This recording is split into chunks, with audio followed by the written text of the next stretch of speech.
সম্মানিত লালমনিরহাটবাসী, আজকে আমরা জামাত ইসলামীর দাঁড়িপাল্লার পক্ষে লালমনিরহাট এটার একদম প্রাণকেন্দ্র মিশন মোড়ে আমরা প্রচারণা চালাচ্ছি।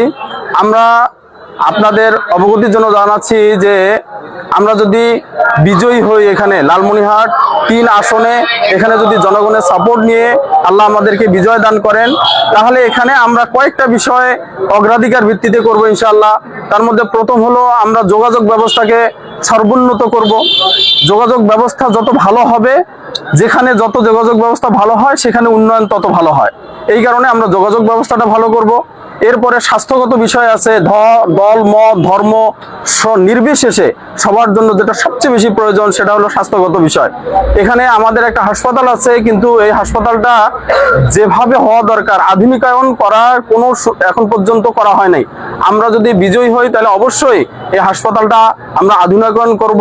এখানে ডাক্তারদের উপস্থিতি যেন ভালো থাকে, তারপরে স্বাস্থ্যসেবা যেন ভালো থাকে। ওখানে যদি হাসপাতাল ঢোকা হয় তাহলে দেখা যায় যে এখানে নাক বন্ধ করে ঢুকতে হয়, বের হতে হয়।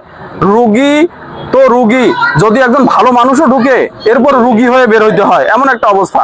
এরকম কোনো যেন অবস্থা না থাকে সেই বিষয়ে আমরা দেখব। আমাদের এখানে সবচেয়ে বড় একটা সমস্যা আছে তিস্তা। এখানে তিস্তা মহাপরিকল্পনা নিয়ে সবাই কথা বলে, তিস্তা মহাপরিকল্পনা নিয়ে অনেক রাজনীতি হয়, কিন্তু তিস্তা পারের মানুষের ভাগ্যের কোনো পরিবর্তন হচ্ছে না।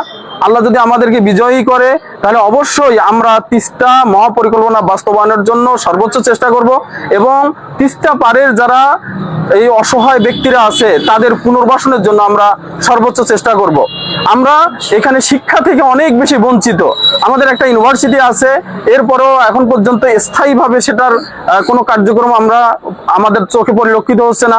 এখানে এই ইউনিভার্সিটিটা যেন এখানে স্থায়ী ক্যাম্পাস সহ এটার মান ঠিক রেখে আগাইতে পারে, এবং অন্যান্য ইনস্টিটিউটগুলো যা আছে এখানে একটা শিক্ষা পল্লী যদি আমরা করতে পারি তাহলে লালমনিরহাটের এই অবহেলিত এই জায়গায় আমরা আরো বেশি উন্নত করতে পারবো ইনশাআল্লাহ। আমাদের বিশ্বাস আপনারা যদি সবাই সহযোগিতা করেন, আপনাদের সহযোগিতা নিয়ে এই লালমনিরহাটকে আমরা একটা আদর্শিক জেলা হিসেবে বাংলাদেশের বুকে প্রতিষ্ঠিত করতে পারবো ইনশাআল্লাহ। সবার সহযোগিতা চাচ্ছি। সবাইকে ধন্যবাদ। আসসালামু আলাইকুম।